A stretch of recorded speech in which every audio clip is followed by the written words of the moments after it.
ഈ ഒരു വിഷയത്തിന്റെ ഒരു പ്രശ്നം, ഇതൊരു ഇന്ററാക്ഷനിലൂടെയാണ് കൂടുതൽ നമുക്ക്, സംവാദത്തിലൂടെയാണ് കൂടുതൽ ഈ വിഷയത്തെക്കുറിച്ച് നമുക്ക് കൂടുതൽ മേക്കപ്പ് ചെയ്യാൻ പറ്റുന്നത്. നമുക്ക് സയൻസിന്റെ അല്ലെങ്കിൽ മൊറാലിറ്റിയുടെ ഒരു 3 പ്രശ്നത്തെക്കുറിച്ചാണ്. ഒന്ന്, സയൻസുമായിട്ട് അതിനെ ബന്ധിപ്പിക്കുമ്പോൾ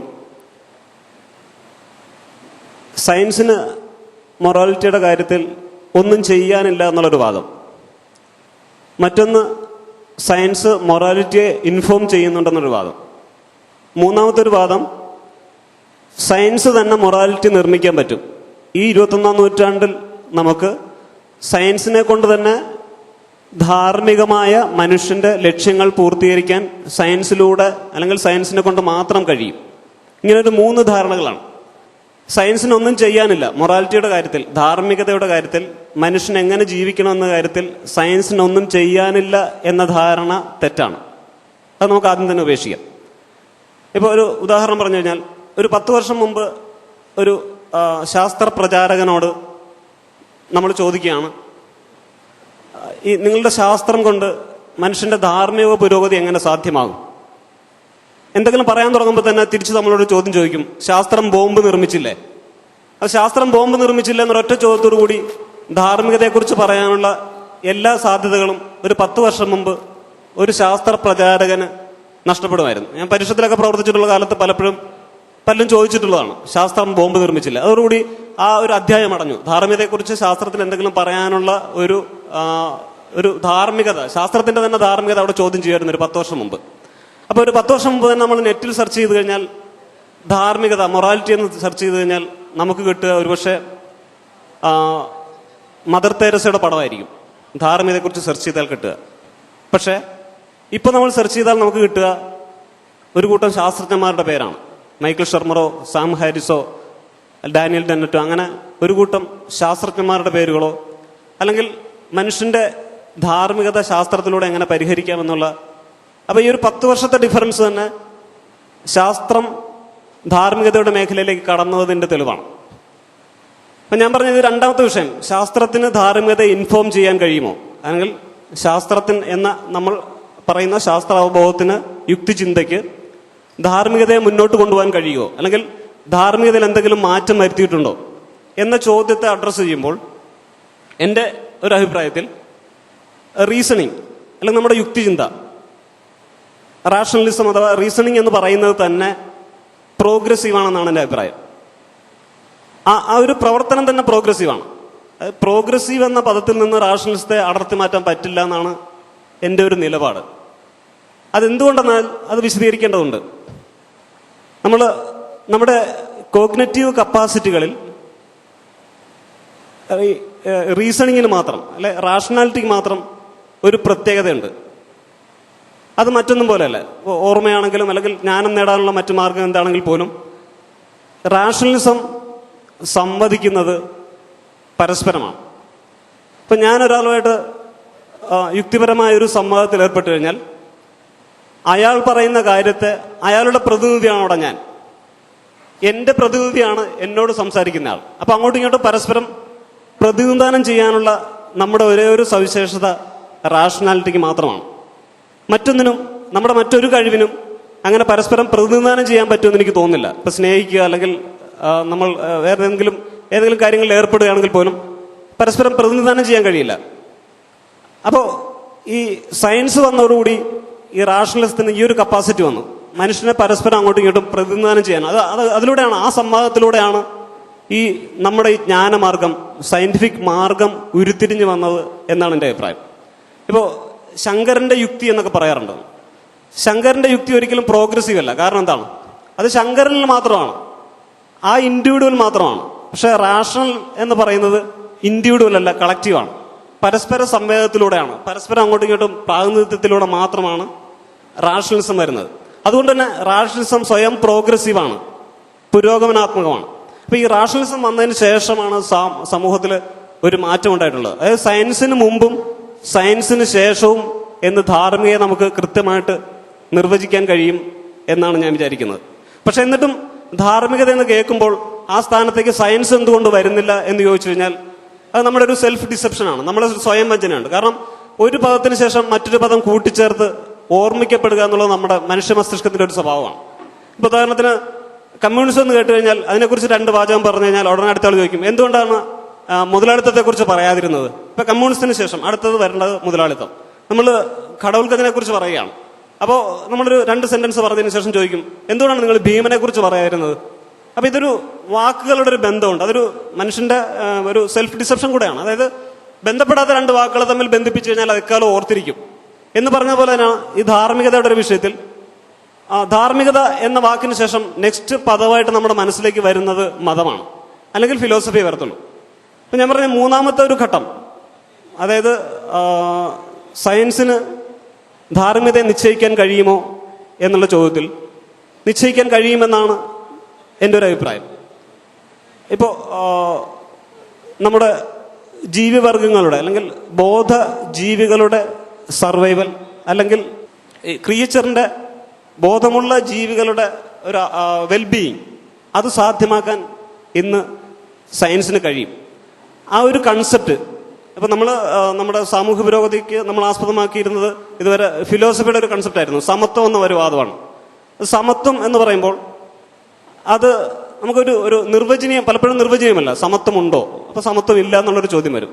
അല്ലെങ്കിൽ മനുഷ്യന്റെ മാത്രം സമത്വമാണോ. ഇന്ന് ഇവിടെ എവല്യൂഷനെ കുറിച്ച് പറഞ്ഞ സമയത്ത് ഈ എവല്യൂഷനിലൂടെ നമുക്കൊരു അധികാരം കിട്ടിയിട്ടുണ്ട് എന്ന് സനലഡമർക്ക് പറയുകയുണ്ടായി.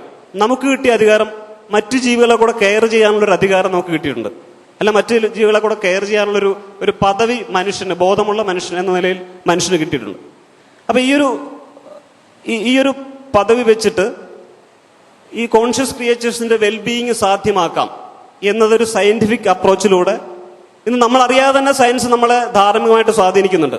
ഒരു ഉദാഹരണം പറഞ്ഞു കഴിഞ്ഞാൽ ലൈഫ് ബോട്ട് എത്തിക്സ് എന്ന് പറയുന്ന നമ്മുടെ ശ്രീകുമാർ ഡോക്ടർ പലപ്പോഴും പറയാറുള്ളതാണ് ലൈഫ് ബോട്ട് എത്തിക്സ് എന്നുള്ളത്. 1976 എഴുതിയൊരു പുസ്തകമാണ്. ആ പുസ്തകം രംഗത്ത് വരുമ്പോൾ നമ്മുടെ ഗ്രീൻ റവല്യൂഷൻ നടക്കുന്നതേ ഉള്ളൂ. നമ്മുടെ ഭക്ഷ്യസുരക്ഷ അത്രയും സാധ്യമാക്കിയിട്ടില്ല. ഇപ്പൊ ഭക്ഷ്യസുരക്ഷ സാധ്യമാക്കാത്ത ഒരു രാജ്യം അവിടെ ഉൽപ്പാദിപ്പിക്കുന്ന ഭക്ഷ്യവസ്തുക്കളെ മറ്റൊരു രാജ്യത്തേക്ക് കൊടുത്തുവിടാൻ പലപ്പോഴും മടിക്കും. ആ രാജ്യത്തെ പ്രമുഖ ചിന്തകർ പോലും ചിന്തിക്കുന്നത് അന്യരാജ്യത്തെ ജനങ്ങൾ മരിച്ചുപോട്ടെ എന്നാണ്. കാരണം ആ രാജ്യത്തെ ജനങ്ങൾ ഇവിടെ ആവശ്യമില്ലാത്തതാണ്. പ്രകൃതിക്ക് ഇത്രയും ആവശ്യമില്ല, ഇത്രയും മനുഷ്യരെ പ്രകൃതിക്ക് ആവശ്യമില്ല. ഇന്നും നമ്മളത് കേൾക്കുന്നതാണ്. നമ്മൾ ഒരേ സ്ഥലത്ത് 2 തരത്തിൽ അതിനെ പ്രതിരോധിക്കുന്നുണ്ട്. ഇന്ന് ഇപ്പോഴും യുക്തിവാദികൾ എന്ന നിലയിൽ 2 തരത്തിൽ പ്രതിരോധിക്കുന്നുണ്ട്. ഒന്ന്, ഈ ആൾക്കാരൊന്നും മരിക്കാതെ കൊണ്ടുപോകുന്നത് നമ്മൾ ഈ രാസകൃഷിയൊക്കെ നടത്തുന്നത് കൊണ്ടാണ്. പക്ഷെ രാസകൃഷി മൂലം ദോഷം വന്നില്ലേ എന്ന് പറയുന്നവരെ നമ്മൾ പ്രതിരോധിക്കേണ്ടതുണ്ട്. ഈ മരിച്ചു പോട്ടെ, ആവശ്യമില്ലാത്ത, പ്രകൃതിയിൽ ഇത്ര ആൾക്കാർ ആവശ്യമില്ല, മരിച്ചു പോട്ടെ എന്ന് പറയുന്ന 2 തരത്തിൽ നമ്മൾ പ്രതിരോധിക്കേണ്ടതുണ്ട്. ഇത് രണ്ടും ശാസ്ത്രത്തിന്റെ ബേസിലാണ് നമ്മൾ ആ 2 വാദങ്ങളെയും തള്ളിക്കളയുന്നത്. അപ്പൊ ഞാൻ പറയുന്നത്, നമ്മളെ പ്രചോദിപ്പിച്ച സമത്വം എന്ന വാചകത്തെക്കാൾ, സമത്വം മനുഷ്യരുടെ ഇടയിൽ മാത്രമേ സാധ്യമാകുള്ളൂ, മറ്റു ജീവികളുടെ ഇടയിലേക്ക് മനുഷ്യന്റെ സമത്വം കൊണ്ടുവരാൻ പറ്റുകയില്ല. അതിനേക്കാൾ വെൽബീയിങ് ഓഫ് കോൺഷ്യസ് ക്രിയേച്ചർ എന്ന് പറയുന്ന സയൻസിന്റെ ആശയം കുറെ കൂടെ നടക്കും എന്നാണ് എൻ്റെ ഒരു അഭിപ്രായം. അതിനുദാഹരണമാണ് ഇന്നത്തെ ഭക്ഷ്യസുരക്ഷ ഉള്ളത് കൊണ്ടാണ് നമുക്കിന്ന് ധാർമ്മികമായിട്ട് ജീവിക്കാൻ കഴിയുന്നത് എന്ന് അതിന്റെ പിന്നിൽ പ്രവർത്തിക്കുന്നത് സയൻസ് തന്നെയാണ്. അപ്പൊ സയൻസിന് മനുഷ്യ സമൂഹത്തെ ഞാനീ പറഞ്ഞ പോലെ റാഷണൽ എന്ന നിലയിൽ, യുക്തിചിന്ത എന്ന നിലയിലും പരിഷ്കരിക്കാൻ കഴിയുന്നുണ്ട്. അത് യുക്തിചിന്ത തന്നെ സ്വയം പ്രോഗ്രസീവാണ്. അതോടൊപ്പം സയന്റിഫിക് ഫാക്ട് വാല്യൂവും തമ്മിൽ ഒരു തുല്യ നിലയിൽ പ്രവർത്തിക്കുന്ന എന്ന നിലയിലും സയൻസിന് പ്രവർത്തിക്കാൻ കഴിയുമെന്നാണ് എൻ്റെ ഒരു നിഗമനം. ഞാനൊരു 2 വാക്ക് സംസാരിച്ചിട്ട് നമുക്ക് ചർച്ചയിലേക്ക് പോവാം. ഇത് പ്രധാനമായിട്ട് ഈ ചർച്ച എനിക്ക് തുടങ്ങിയത് എൻലൈറ്റ്മെന്റിന്റെ കാലത്ത് തന്നെ ഹ്യൂം ഉയർത്തിയൊരു ചോദ്യം, ക്യാൻ ഈസ് ഡിറ്റർമൈൻ ഔട്ട്? അതായത് വസ്തുതകൾ നമ്മുടെ എന്തായിരിക്കണം, നമ്മുടെ സമൂഹം അല്ലെങ്കിൽ മനുഷ്യ സമൂഹം എങ്ങനെ ജീവിക്കണം എന്നുള്ളത് ഡിറ്റർമൈൻ ചെയ്യൂ എന്നുള്ളതായിരുന്നു ചോദ്യം. അത് പറ്റില്ല എന്നുള്ളതായിരുന്നു ഹ്യൂമിന്റെ അന്നത്തെ പ്രസ്താവന. അതിൽ പ്രധാനമായിട്ട് അദ്ദേഹം പറഞ്ഞത്, നമ്മുടെ ഡിഡക്റ്റീവ് റീസണിങ് വെച്ചിട്ട്, വെറുതെ നമ്മുടെ ലോജിക്ക് മാത്രം ഉപയോഗിച്ചിട്ട് വസ്തുക്കൾ എങ്ങനെയൊക്കെയാണ്, പക്ഷെ വസ്തുക്കൾ ഇങ്ങനെയല്ല വേണ്ടത്, അത് ഇങ്ങനെയൊക്കെ ആയിരിക്കണം എന്ന് ഒരാൾക്ക് പറയാൻ പറ്റില്ല. അതാണ് മൊറാലിറ്റിയെ കുറിച്ചുള്ള അന്നത്തെ പ്രധാന ഡിസ്കഷന്റെ ഒരു ചോദ്യം.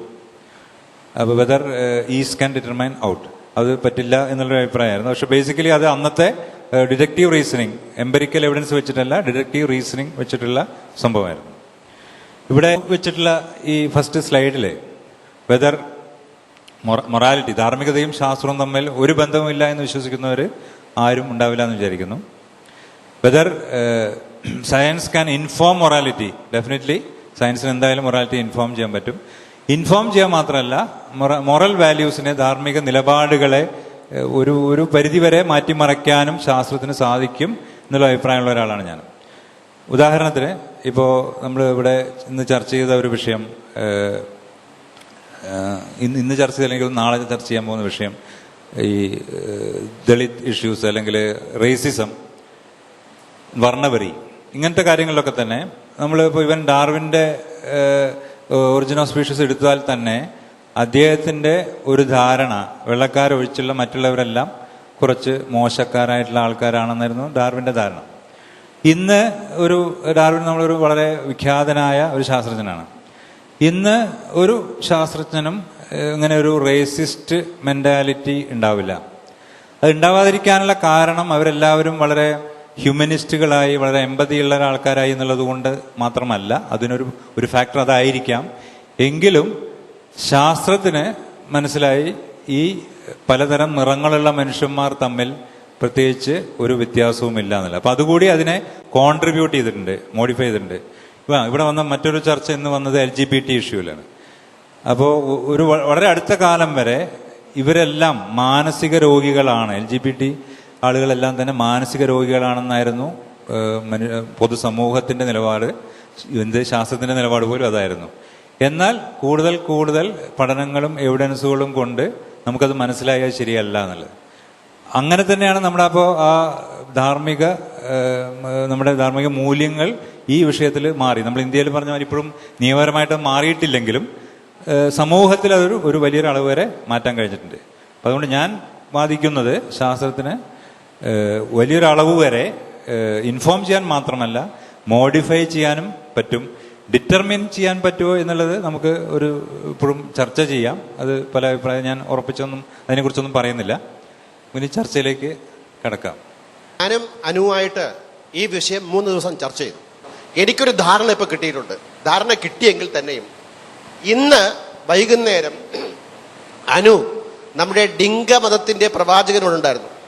അദ്ദേഹത്തോട് ഈ സയൻസ് ആൻഡ് മൊറാലിറ്റി എന്ന് പറഞ്ഞു. അപ്പൊ അദ്ദേഹം ചോദിച്ച ചോദ്യം എനിക്ക് ആദ്യം തോന്നിയ ഒരു ചോദ്യമാണ്. അതിന് അനു ഉത്തരം പറയണം. അതായത് സയൻസ് ആൻഡ് മൊറാലിറ്റി. അപ്പൊ സയൻസ് എന്ന് പറഞ്ഞു കഴിഞ്ഞാൽ നമ്മുടെ ഒരു ടൂളാണ്.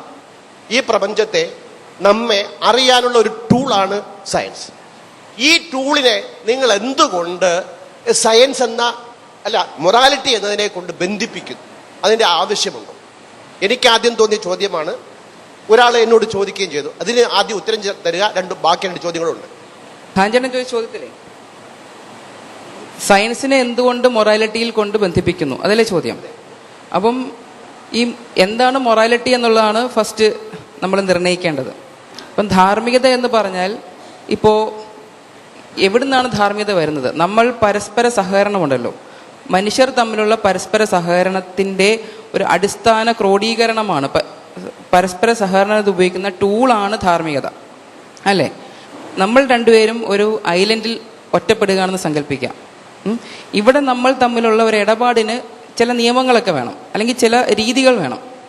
നമ്മൾ പരസ്പരം തലയിൽ കല്ലിടിച്ച് മരിക്കുകയാണെന്നുണ്ടെങ്കിൽ നമ്മുടെ അതിജീവനം നടക്കില്ല.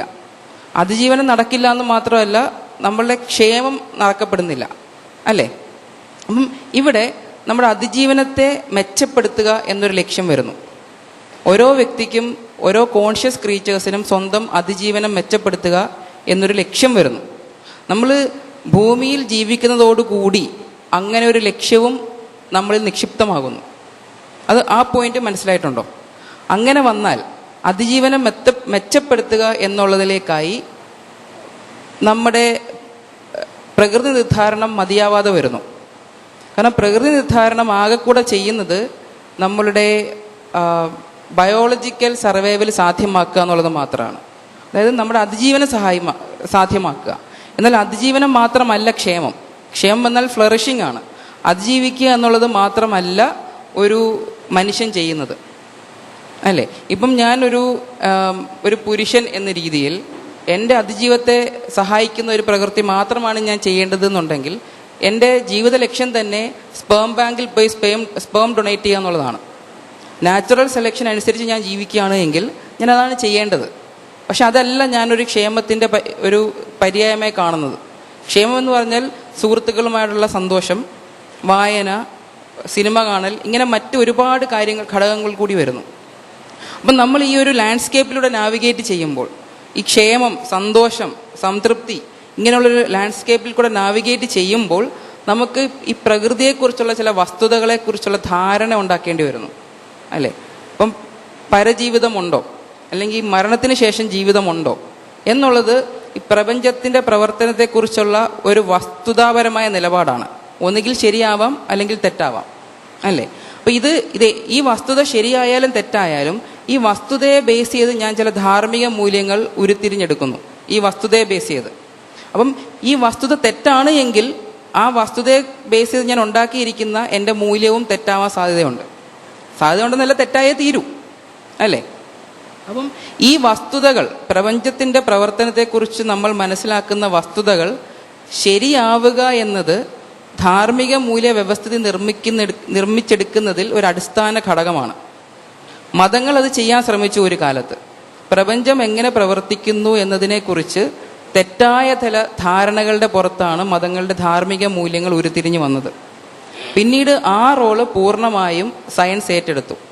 അതായത് പ്രപഞ്ച വസ്തുതകൾ വിശദീകരിക്കാൻ മനുഷ്യൻ കണ്ടെത്തിയ ഏറ്റവും മികച്ച ടൂള് ശാസ്ത്രമാണ്. അപ്പം ഈ ഒരു റോള് മതത്തിന് പോയതോടുകൂടി ഈ തെറ്റായ പ്രപഞ്ച പ്രവർത്തനങ്ങളെക്കുറിച്ചുള്ള അടിസ്ഥാനത്തിൽ ഉണ്ടാക്കിയെടുത്ത ധാർമ്മിക മൂല്യങ്ങളും പതുക്കെ പതുക്കെ ഈ പുതിയ വസ്തുതകളുടെ വെളിച്ചത്തിൽ ചോദ്യം ചെയ്യാൻ തുടങ്ങി. അങ്ങനെയാണ് ഈ ഒരു ചോദ്യത്തിലേക്ക്, ഈ ഒരു ഇക്വേഷനിലേക്ക് സയൻസ് കയറി പറ്റിയത്. അതായത് ഈ ചോദ്യത്തിൻ്റെ ഉത്തരവും കിടക്കുന്നത് ഇവിടെയാണ്. പ്രപഞ്ചത്തിൻ്റെ പ്രവർത്തനത്തെക്കുറിച്ചുള്ള മനുഷ്യ ശരീരത്തിൻ്റെ, മനുഷ്യ മനസ്സിൻ്റെ പ്രവർത്തനങ്ങളെക്കുറിച്ചുള്ള ശരിയായ വസ്തുതകൾ നമ്മുടെ മൂല്യനിർമ്മിതിയെ കൂടുതൽ മെച്ചപ്പെടുത്താൻ സഹായിക്കുന്നു. അവിടെയാണ് സയൻസ് ആദ്യമായി ഈ ഒരു ഇക്വേഷനിൽ കയറി പറ്റിയത്. ഞാൻ പറയും അതൊരു തുടക്കം മാത്രമാണ്. ഇതൊരു തുടക്കം മാത്രമാണ്. കാരണം ഇനി അടുത്തൊരിതുണ്ട്. ഭാവി നമ്മൾ എങ്ങനെ നിർമ്മിച്ചെടുക്കും?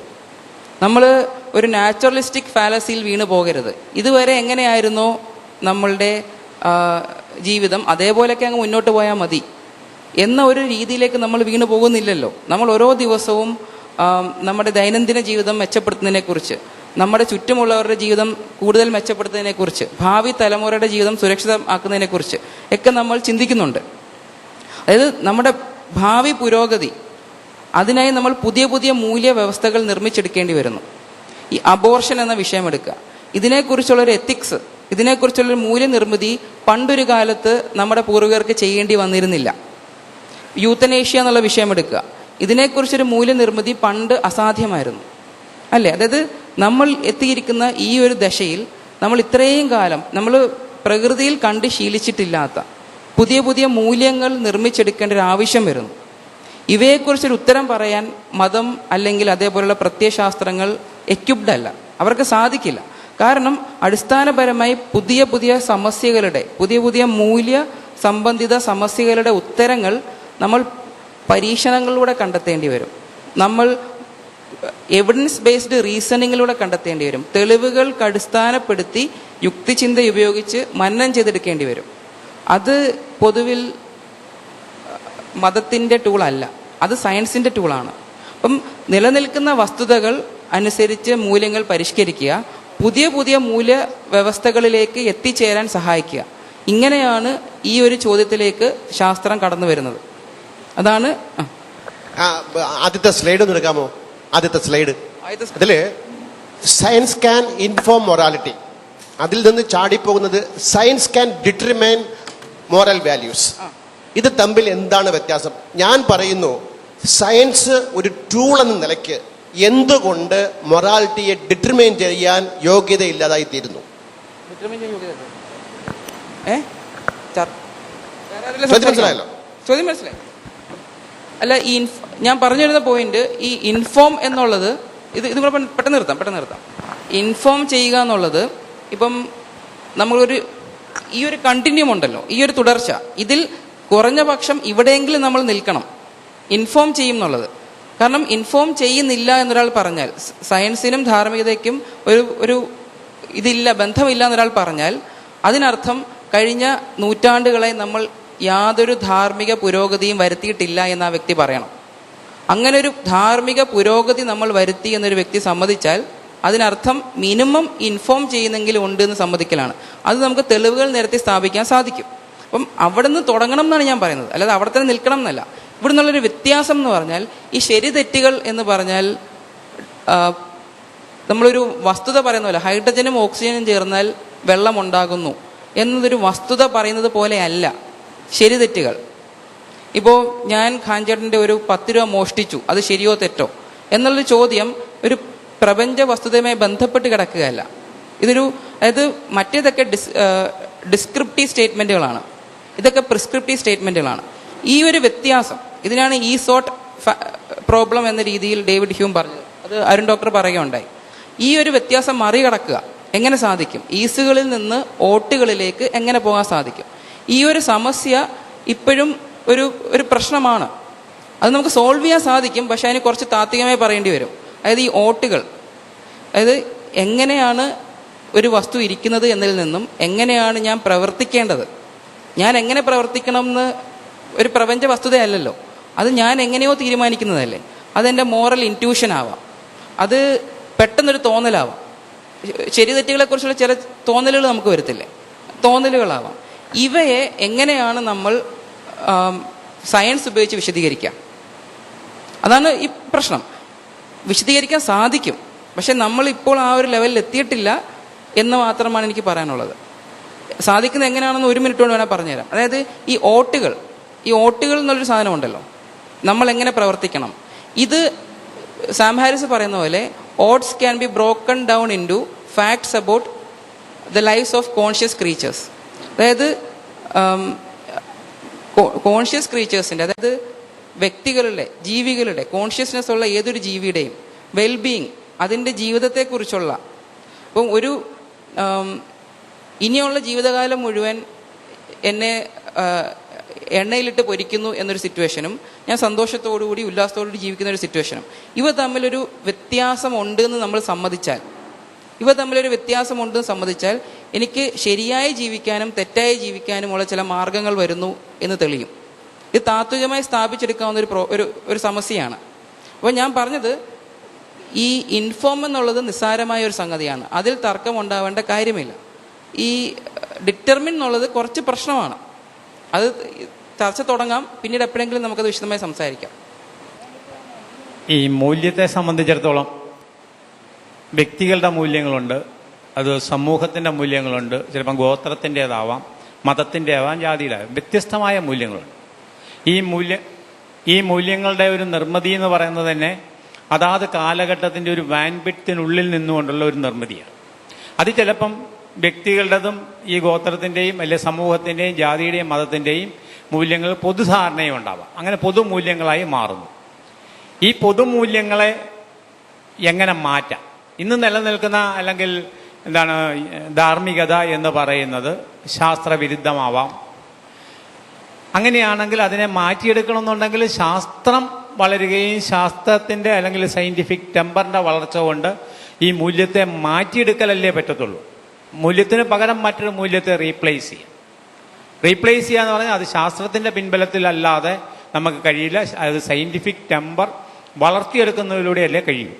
ഈ science has no role in morality, science can inform morality എന്ന് 2 സാധനത്തിലും വലിയ കുഴപ്പമില്ല. പക്ഷെ science can determine moral values എന്ന് പറയുന്നത് ഒരു ഷാഢ്യമാണോ? അതായത് സയൻസ് എന്ന് പറയുന്നത് ഒരു റിലീജിയസ് തോട്ട് പോലെ തന്നെ ഈ മൊറാലിറ്റിയെ നിശ്ചയിക്കണം എന്ന് നമ്മൾ ശടിക്കേണ്ട കാര്യമുണ്ടോ? കാരണം മോഹൻലാൽ ചേട്ടൻ പറഞ്ഞ ഈ പോയിന്റ് തന്നെയാണ് ഞാൻ പറയുന്നത്. അതായത് മൊറാലിറ്റി എന്ന് പറയുന്നത് പലപ്പോഴും, അതായത് ഒരു സമൂഹത്തിൽ അന്ന് നിലനിൽക്കുന്ന കാര്യങ്ങളുടെ ബേസ് ചെയ്തുണ്ടാക്കുന്ന മൊറാലിറ്റി, അന്നേരത്തെ മൊറൽ വാല്യൂസിനെ ശാസ്ത്രം ഡിറ്റർമൈൻ ചെയ്യുമെന്ന് നമ്മൾ ശാഠ്യം പിടിക്കുന്നത്, അതിൻ്റെ അടിസ്ഥാനം എനിക്ക് അങ്ങോട്ട് ഇപ്പോഴും ബോധ്യമായിട്ടില്ല. നിങ്ങളത് എക്സ്പ്ലെയിൻ ചെയ്യാൻ ശ്രമിക്കുന്നുണ്ടെന്ന് ഞാൻ മനസ്സിലാക്കുന്നു, പക്ഷെ എനിക്കത് ബോധ്യമായിട്ടില്ല. ഒരു ഉത്തരം പറഞ്ഞിട്ടോ ഇവിടെ. അതായത് ഇപ്പം മോഹൻലാൽ ചേട്ടൻ ചോദിച്ചൊരു ചോദ്യം, അതായത് ഇപ്പം ജോഷുവ ഗ്രീൻ എന്നുള്ള ഒരു സയൻറ്റിസ്റ്റ് എഴുതിയ, സൈക്കോളജിസ്റ്റ് എഴുതിയ ഒരു മോറൽ ട്രൈബ്സ് എന്നൊരു പുസ്തകമുണ്ട്. അതിൽ ഒരു എക്കണോമിക് പ്രശ്നം, അതായത് ട്രാജഡി ഓഫ് ദ കോമൺസ് എന്നൊരു ഒരു പ്രതിസന്ധി, ഒരു മോറൽ പ്രതിസന്ധി. അതായത് ഒരു കൂട്ടം കർഷകർ, അവരൊരു കാടിന് നടുക്കുള്ള ഒരു പാസ്റ്റർ അവിടെ ഇങ്ങനെ കൃഷി ചെയ്തുകൊണ്ടിരിക്കുകയാണ്. അവരൊരു ചെറിയൊരു കൂട്ടമാണ്. അപ്പം അവർ കമ്മ്യൂണിസ്റ്റുകളാണെന്ന് ചിന്തിക്കുക. ഓക്കെ, അപ്പം അവർക്ക് കൃത്യമായ ഈ വിളവ് കൈമാറുന്നതിൻ്റെയും കൃഷി ചെയ്യുന്നതിൻ്റെയും കൃത്യമായ ഒരു ചട്ടം അവർക്കിടയിലുണ്ട്. അവർക്കിടയിൽ ഒരു മൂല്യവ്യവസ്ഥ നിലനിൽക്കുന്നു. ഇവർ ഇങ്ങനെ ജീവിക്കുമ്പോൾ നല്ല സുന്ദരമായി അവർ ജീവിക്കുന്നു സങ്കല്പിക്കാം. അപ്പം ഇവരിങ്ങനെ ഒരു കാടുണ്ട്, ആ കാട് വെട്ടിത്തെളിച്ച് കുറച്ചെത്തിയപ്പോൾ ഈ കാടിൻ്റെ തൊട്ടപ്പുറത്ത് വേറൊരു കൂട്ടർ കൃഷി ചെയ്യുന്നു. അപ്പം ഈ കൂട്ടർ വ്യത്യസ്തമായ വേറൊരു ക്യാപിറ്റലിസ്റ്റിലാണ് സങ്കല്പിക്കുക. അവർക്ക് അവരുടേതായ ഒരു മൂല്യവ്യവസ്ഥിതിയും കാര്യങ്ങളുമുണ്ട്. അവർക്കിടയിൽ അവർ സന്തോഷത്തോടെ ജീവിച്ചുകൊണ്ടിരിക്കുകയായിരുന്നു. പക്ഷേ ഈ രണ്ട് ട്രൈബുകളും ഒരു പരസ്പരം ഒരു സമ്പർക്കത്തിൽ എത്തിയപ്പോൾ പിന്നൊരു പ്രതിസന്ധിയായി. അതായത് ഗോത്രങ്ങൾക്കിടയിലുള്ള ധാർമ്മികത, നമ്മൾ ഏതൊരു ഗോത്രം എടുത്തു നോക്കുക. ഇപ്പം ഗോത്രങ്ങൾ എന്ന് പറഞ്ഞാൽ എന്തുമാവാം, ഏതൊരു ഗോത്രമാവാം, എടുത്തു നോക്കിയാൽ അവർക്കിടയിൽ കൃത്യമായ ചില ഒരു ധാർമ്മിക മൂല്യങ്ങളുണ്ടാവും. ഇന്ന് ലോകം നേരിടുന്ന ഏറ്റവും വലിയൊരു പ്രതിസന്ധി എന്ന് പറയുന്നത് ഈ പല പല ഗോത്രങ്ങൾ തമ്മിൽ, അതായത് ഇന്റർ ട്രൈബൽ മൊറാലിറ്റി എന്ന് വേണമെങ്കിൽ പറയാം. എൻ്റെ ധാർമ്മിക മൂല്യം, എൻ്റെ ഗോത്രത്തിൻ്റെ ധാർമ്മിക മൂല്യം അടുത്ത ഗോത്രത്തിൻ്റെ ധാർമ്മിക മൂല്യമായി പൊരുത്തപ്പെടാതെ വരുമ്പോൾ നമ്മൾ എങ്ങനെയാണ് പ്രതികരിക്കുക, നമ്മൾ എങ്ങനെയാണ് ആ ഒരു പ്രോബ്ലം നാവിഗേറ്റ് ചെയ്യുക, ആ ഒരു പ്രതിസന്ധി പരിഹരിക്കുക. ഇതാണ് ഇന്നിപ്പം ഒരു പക്ഷേ ലോകം നേരിടുന്ന ഏറ്റവും വലിയൊരു പ്രതിസന്ധി എന്ന് നമുക്ക് പറയാവുന്നത്. ഇതിന് എന്താണ് ഒരു സൊല്യൂഷൻ? ഇതിന് അടിസ്ഥാനപരമായിട്ട് എന്താണ് ഒരു സൊല്യൂഷൻ? ഈ സൊല്യൂഷൻ കഴിഞ്ഞ 2-3 നൂറ്റാണ്ടുകളായി നമ്മളൊരു പരീക്ഷണത്തിലൂടെ നടത്തിക്കൊണ്ടിരിക്കുകയാണ്. ജ്ഞാനോദയ കാലഘട്ടത്തിന് ശേഷമെന്ന് പറയാം. അതായത് നമ്മുടെ മോറൽ സർക്കിൾ എക്സ്പാൻഡ് ചെയ്യുക, എക്സ്പാൻഡിങ് അവർ മോറൽ ആർക്ക്. അതായത് അത് നമുക്ക് വളരെ നിസ്സാരവൽക്കരിച്ച് പറഞ്ഞാൽ എനിക്ക് ഏറ്റവും കൂടുതൽ പ്രിയം ഞാൻ തന്നെ ആയിരിക്കും. പിന്നെ എൻ്റെ ഒരു ചെറിയൊരു ചുറ്റുപാട്, എൻ്റെ കുടുംബം, അവിടുന്ന് ഞാൻ കുറച്ചുകൂടെ വികസിക്കുമ്പോഴത്തേക്ക് എൻ്റെ ഗോത്രമെത്തി. പലരും ഇവിടെ തന്നെ നിൽക്കും. നമ്മളിപ്പം എവല്യൂഷണറിലി പറഞ്ഞാൽ അവിടം വരെ ആവശ്യമുള്ളൂ. അതിൻ്റെ അപ്പുറത്തേക്ക് പോകണമെങ്കിൽ ഞാൻ കൃത്രിമമായി ചിന്തിച്ച് അന്വേഷിച്ച് കണ്ടെത്തണം. അത് എൻ്റെ സന്തോഷത്തിന്, എൻ്റെ അതിജീവനത്തിന് എൻ്റെ ഗോത്രം മാത്രം മതി എന്നൊരു നിഗമനത്തിൽ എനിക്കെത്താം. ഇത് ഇവിടം വരെ ഉള്ളൂ നാച്ചുറൽ സെലക്ഷൻ സഹായിക്കുക.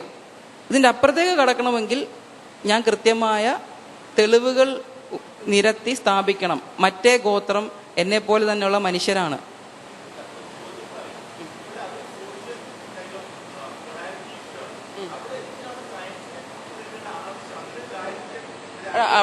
അവിടെ ഈ എന്തിനാണ് സയൻസിനെ ഒന്നാമത് ശാഠ്യം പിടിക്കുന്നില്ല.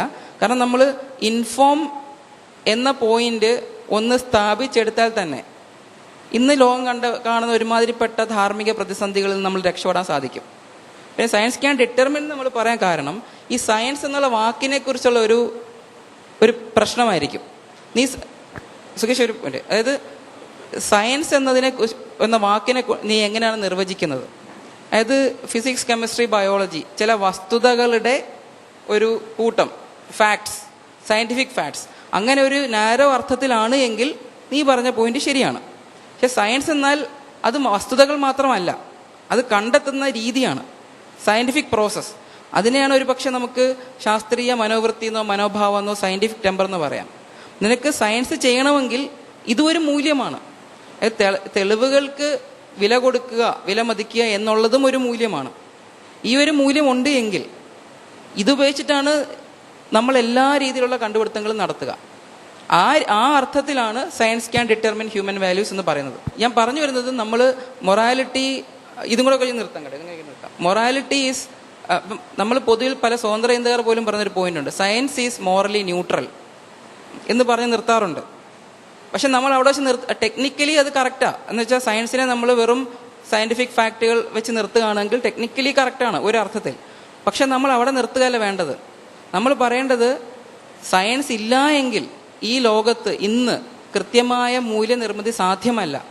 നമുക്ക് വേണ്ടത് എ സയൻസ് ഓഫ് മൊറാലിറ്റിയാണ്. അതായത് സയൻസ് ഓഫ് മൊറാലിറ്റി, ഇത് രണ്ടും വ്യത്യസ്തമല്ല.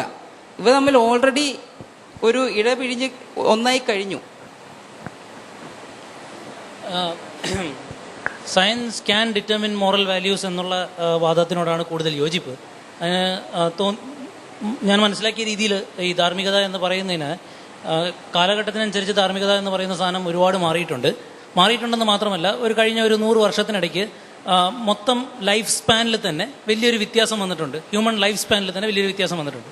ഈ വ്യത്യാസം വന്നിരിക്കുന്ന ഈ അവസരത്തിൽ നമുക്ക് മോഡേൺ ടെക്നിക്സ് ഉപയോഗിച്ചിട്ട് നമ്മുടെ ജീവിതം എത്ര വേണമെങ്കിൽ നീട്ടിക്കൊണ്ടു പോകാം എന്നുള്ള അവസ്ഥ പോലും അടുത്ത് തന്നെ സംജാതമാകാൻ സാധ്യതയുള്ള ഒരു ലോകത്ത് എപ്പോൾ മരിക്കണം എന്നുള്ളൊരു ചോദ്യം ധാർമ്മികമായ ഒരു ചോദ്യമായി മാത്രമാണോ ഇനി അവശേഷിക്കുക? അല്ല, അത് കൃത്യമായി ശാസ്ത്രീയമായി നിങ്ങൾ എപ്പോൾ മരിക്കണമെന്ന് തീരുമാനിക്കപ്പെടുന്ന അവസ്ഥയിലേക്ക് എത്തുമോ?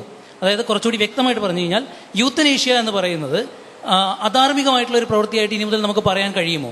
ഫോർ എക്സാമ്പിൾ, ഇന്റേണൽ ഓർഗൻസിന് വളരെ ക്രിട്ടിക്കലായിട്ട് ഡാമേജ് അല്ലെങ്കിൽ വെയർ ആൻഡ് ടയർ സംഭവിച്ച ഒരാൾക്ക് അയാൾ മരിക്കണമെന്ന് തീരുമാനിക്കുന്നു. എന്നാൽ ആ കൃത്യം സ്വയം ചെയ്യാൻ കഴിയാത്ത അവസ്ഥയിൽ അയാൾക്കൊരു മെഡിക്കൽ പ്രാക്ടീഷണറുടെ ഹെൽപ്പ് എടുക്കുന്നത് അല്ലെങ്കിൽ ആ മെഡിക്കൽ പ്രാക്ടീഷണറോട് തന്നെ സഹായിക്കണമെന്ന് അഭ്യർത്ഥിക്കുന്നത് ആ മെഡിക്കൽ പ്രാക്ടീഷണറെ സംബന്ധിച്ചോളം ഇനിയൊരു ധാർമ്മിക പ്രശ്നമാണോ? അല്ല, അത് അയാളുടെ ഈ ശാസ്ത്രീയമായി അയാൾക്ക് കൃത്യമായിട്ട് ചെയ്യാൻ കഴിയുന്ന ഒരു കാര്യമായിട്ട് ആണോ കാണേണ്ടത്? അല്ല, ഇപ്പൊ യുത്തനേഷ്യയുടെ കാര്യമാണ് പറഞ്ഞത്. ഇതുപോലെ അതേമാതിരി സ്റ്റെം സെൽ റിസർച്ച്, അതുപോലെ നമ്മുടെ ജനറ്റിക് ക്രോപ്സ്, അതും ഒരു ഇതിൽ പെടാം. അങ്ങനെയുള്ള കുറേ ഏരിയാസിൽ നമുക്ക് പുതിയ പുതിയ ഇഷ്യൂസാണ്. നമുക്ക് പണ്ട് ഇങ്ങനത്തെ പരിപാടികളില്ല. ഇതിനെ നമ്മൾ അനലൈസ് ചെയ്യുന്ന മെത്തേഡ് സയൻസ് വെച്ചിട്ട് തന്നെയാണ്, അല്ലാതെ നമുക്കൊന്നും ചെയ്യാൻ പറ്റില്ല. എന്ന് പറയുമ്പോൾ ഇപ്പം നിങ്ങൾ പറഞ്ഞു ആള് ക്രിട്ടിക്കലി ഇല്ലാണ്, അയാൾക്ക് ഇനി ലൈഫ് ഇല്ല, ഹി ഹാസ് നോ ലൈഫ്, പോസിറ്റീവായിട്ടുള്ള ലൈഫൊന്നുമില്ല എന്നുള്ള സയൻസ് ഡിറ്റർമൈൻ ചെയ്ത് കഴിഞ്ഞാൽ whether we can say yes to euthanasia. Finally സൊസൈറ്റിയാണ് ഡിസൈഡ് ചെയ്യേണ്ടത്. പക്ഷേ ആസ് ഒരു സയൻസ് റിലേറ്റഡ് ഒരു ഇഷ്യൂ ആയിട്ട് ഞാനത് പറയുകയാണെങ്കിൽ യെസ് എന്നാണ് എൻ്റെ അഭിപ്രായം. അത് എൻ്റെ അഭിപ്രായം എനിക്ക് പറയാൻ പറ്റുള്ളൂ. സയൻസ് അത് ഒരു പഠനം നടത്തിയിട്ട് ഒരു എവിഡൻസ് വെച്ചിട്ട് യെസ് എന്ന് പറയാൻ സാധിക്കാത്തൊരു ചോദ്യമാണത്, എൻ്റെ അഭിപ്രായം. അതായത് ഇപ്പോൾ സയൻസിൽ ഒരു പഠനം നടത്തിയിട്ട് എന്തായാലും ഇങ്ങനെയുള്ള ആളുകൾക്ക് യെസ് പറയാണ് നല്ലത് എന്ന് ഒരു എവിഡൻസ് ബേസ്ഡ് ആയിട്ട് പറയാൻ പറ്റുമെന്ന് എനിക്ക് തോന്നുന്നില്ല. വേറെ ഒരു അഭിപ്രായം എനിക്ക് പറയാം. ഞാൻ പറയാൻ ഉദ്ദേശിക്കുന്ന ആദ്യം സയൻസ് ക്യാൻ ഇൻഫോം മൊറാലിറ്റി എന്നുള്ളൊരു പോയിന്റിനെ ബേസ് ചെയ്തിട്ടാണ്. ഇപ്പോൾ ഇവിടെ എത്ര പേർക്ക് അറിയുമെന്നറിയില്ല, ഒരു കാലങ്ങളായിട്ടുള്ളൊരു മോറൽ അല്ല എത്തിക്കൽ പ്രോബ്ലം ഉണ്ട്. അതായത് ട്രോളി പ്രോബ്ലം എന്ന് പറയുന്നത്. അത് പറയുന്നത് എന്താണെന്ന് വെച്ചാൽ, ഒരു റെയിൽവേ ട്രാക്കിൽ കൂടെ ഒരു സ്പീഡിൽ നിന്ന് വണ്ടി പോവുകയാണ്. അപ്പോൾ എന്താ ചെയ്യുന്നത് വെച്ചാൽ, റെയിൽവേ ട്രാക്കിൽ 5 പേരെ കെട്ടിയിട്ടിട്ടുണ്ട്. അപ്പോൾ ഇത് വണ്ടി നിർത്താൻ സാധിക്കില്ല, വണ്ടിയുടെ ബ്രേക്ക് പോയിരിക്കുകയാണ്. അപ്പൊ ഇത് ഒരു സാധ്യത എന്ന് പറയുന്നത്, ഇതിനെ ഈ ഒരു ട്രാക്ക് മാറ്റിയിട്ട് മറ്റൊരു ട്രാക്കിലേക്ക് വഴിതിരിച്ചു വിടാം. പക്ഷെ വഴിതിരിച്ച് വിടുമ്പോഴത്തേക്കും ആ ട്രാക്കിൽ ഒരാൾ നിൽക്കുന്നുണ്ട്. അപ്പൊ ഇവിടെയുള്ള മോറൽ ഡൈലമ്മ എന്ന് പറയുന്നത്, ഈ 5 പേരെ രക്ഷിക്കാൻ വേണ്ടി ഒരാളെ കൊല്ലണോ അതോ ഈ ഒന്നും ചെയ്യാതെ ഈ 5 പേരെ തന്നെ കൊല്ലണോ എന്നുള്ളതാണ്. ഇപ്പൊ ഇത് പലർക്കും പല അഭിപ്രായങ്ങളുണ്ടാകും. ഇപ്പൊ സയൻസിന്റെ കാര്യം എടുക്കുകയാണെങ്കിൽ, ഈ ഇന്നത്തെ കാലത്ത് സെൽഫ് ഡ്രൈവിംഗ് കാറുകൾ ഒരു യാഥാർത്ഥ്യമായിക്കൊണ്ടിരിക്കുകയാണ്. അപ്പൊ ഇതുപോലുള്ള ഒരു അവസ്ഥ സെൽഫ് ഡ്രൈവിംഗ് കാറുകൾക്ക് ഉണ്ടാവുകയാണെങ്കിൽ അത് ആ ഒരു സന്ദർഭത്തിൽ എങ്ങനെ പെരുമാറണം? ഇപ്പോൾ അമേരിക്കയിലെ MIT യൂണിവേഴ്സിറ്റിയുടെ ഒരു പേജ് ഉണ്ട്. ആ പേജിന്റെ പേര് മോറൽ മെഷീൻ എന്നാണ്. ഈ മോറൽ മെഷീന്റെ അകത്ത് എന്താ സംഭവം എന്ന് വെച്ചാൽ, ഇതില് കുറെ ഹൈപ്പോത്തറ്റിക്കൽ സിനാരിയോസ് ഒരു പറയുന്നുണ്ട്. ഒരു സെൽഫ് ഡ്രൈവിംഗ് കാർ അതിന്റെ നിയന്ത്രണം നഷ്ടപ്പെട്ടു, അതായത് അതിന്റെ ബ്രേക്ക് ഫെയിലായിട്ട് ഇവർക്ക് 2 ഓപ്ഷൻ ഉണ്ട്. ഒന്നുകിൽ ഇത് എവിടെയെങ്കിലും ഇടിച്ചു നിർത്താം, അല്ലെങ്കിൽ ഇത് റോഡ് ക്രോസ് ചെയ്യുന്ന മനുഷ്യരുണ്ട്, ഒന്നുകിൽ അവരുടെ മേലെ ഇടിച്ച് ഇത് കൊണ്ടുപോകാം. അപ്പൊ ഇതെന്ന് പറയുന്നത്, ഇവിടുത്തെ വേരിയബിൾസ് എന്ന് പറയുന്നത്, ഈ കാറിലുള്ള ആള് അല്ല ഈ റോഡിലൂടെ സഞ്ചരിക്കുന്ന ആള്, അതൊരു പല വേരിയബിൾസ് ഉള്ളത്. ഇതില് ഒന്നുകിൽ ഇവർ പ്രായമായ ആളായിരിക്കാം, ഒന്നുകിൽ വണ്ടിയിൽ ഇരിക്കുന്ന ആൾ പ്രായമായ ആളായിരിക്കാം, എന്നിട്ട് റോഡ് ക്രോസ് ചെയ്യുന്ന വ്യക്തി ചിലപ്പോൾ ഒരു പ്രഗ്നന്റ് ആയിട്ടുള്ള ലേഡി ആയിരിക്കാം. അങ്ങനെയുള്ള കേസുകളിൽ ഈ കാർ എന്ത് തീരുമാനം എടുക്കണം? ഈ പ്രായമായിട്ടുള്ള ആളെ കൊന്നിട്ട് ഈ പ്രഗ്നന്റ് ആയ ലേഡി രക്ഷിക്കണോ, അതോ ഒന്നും ചെയ്യാതെ ഇതിന്റെ നിയന്ത്രണം എടുക്കണോ എന്നുള്ളത്. അപ്പൊ ഇവിടെ ഇതുപോലുള്ള കേസുകൾ നമ്മൾ അടിസ്ഥാനപരമായി ഇത് ഒരു ആർട്ടിഫിഷ്യൽ ഇന്റലിജൻസ് പ്രോഗ്രാമിംഗ് വഴിയാണ് ചെയ്യുന്നത്. അതായത് ഈ പേജിൽ കയറുന്നവർക്ക് ഒരു ഓപ്ഷൻ ഉണ്ട്, അതായത് ഈ ഓരോ സാഹചര്യങ്ങളിലും നമുക്ക് എങ്ങനെ പെരുമാറാന്ന്. അപ്പൊ അത് അടിസ്ഥാനപ്പെടുത്തിയിട്ടാണ് നമ്മൾ ഈ പറയുന്ന ഈ കാറിനെ പ്രോഗ്രാം ചെയ്യുന്നത്. അപ്പോൾ സയൻസ് ക്യാൻ ഇൻഫോം മൊറാലിറ്റി എന്ന് പറയുന്നുണ്ടെങ്കിലും അവിടെ എൻ്റെ ഒരു അഭിപ്രായം എന്ന് പറയുന്നത് അതിന്റെ ഒരു അടിസ്ഥാനം എന്ന് പറയുന്നത് ഹ്യൂമൻ മൊറാലിറ്റി തന്നെയാണെന്നാണ്. ഇപ്പോൾ സയൻസ് ക്യാൻ ഇൻഫോം മൊറാലിറ്റി എന്ന് പറയുന്നുണ്ടെങ്കിലും ഇതിന്റെ ഇൻഫർമേഷൻ കിട്ടിയിട്ട് അതിന്റെ തീരുമാനങ്ങൾ എടുക്കുന്ന ആ ലോജിക് അതെന്ന് പറയുന്നത് ഹ്യൂമൻ മൊറാലിറ്റി അടിസ്ഥാനപ്പെടുത്തി ഉണ്ടാക്കിയതാണ്. ഇപ്പൊ അതുപോലെ തന്നെ science can determine moral values എന്ന് പറഞ്ഞാലും അവിടെ എൻ്റെ വ്യക്തിപരമായ അഭിപ്രായം എന്ന് പറയുന്നത് സയൻസ് ഉപയോഗിച്ച് നമുക്ക് ഒരുപാട് വിവരങ്ങൾ ലഭിക്കും. ഇപ്പൊ നേരത്തെ പറഞ്ഞ മറ്റേ ഗോത്രങ്ങളുടെ എക്സാമ്പിൾ തന്നെ എടുക്കാം. ആ എക്സാമ്പിൾ വെച്ച് നോക്കുകയാണെങ്കിൽ സയൻസ് ക്യാൻ ഡിറ്റർമൈൻ എന്ന് പറയുമ്പോഴും അവിടെ ചെയ്യേണ്ട എന്താണെന്ന് വെച്ചാൽ ഈ രണ്ട് ഗോത്രങ്ങളുടെയും കുറിച്ചുള്ള വിവരങ്ങൾ ശേഖരിച്ചിട്ട് സയൻസിന് അതിനെ ക്രോഡീകരിച്ച് അതിൽ നിന്ന് ഒരു എന്താ പറയുക ഇവർക്ക് ഇന്ററാക്ട് ചെയ്യാനുള്ള ഒരു നിബന്ധനകളോ അല്ലെങ്കിൽ നിയമങ്ങളോ ഉണ്ടാക്കിയെടുക്കുക എന്നുള്ളതാണ്. അതും പക്ഷേ അതിന്റെ അടിസ്ഥാനം എന്ന് പറയുന്നത് മനുഷ്യന്റെ മൊറാലിറ്റി ആയിരിക്കും. താങ്കളുടെ ചോദ്യത്തിലേ അപ്പം ഈ മനുഷ്യന്റെ മൊറാലിറ്റി തന്നെയായിരിക്കും തീരുമാനം എടുക്കുന്നത്. സയൻസിന് ചില സൂചനകൾ തരാൻ സാധിക്കും, അതാണ് താങ്കൾ ഉദ്ദേശിക്കുന്നത് അതല്ലേ?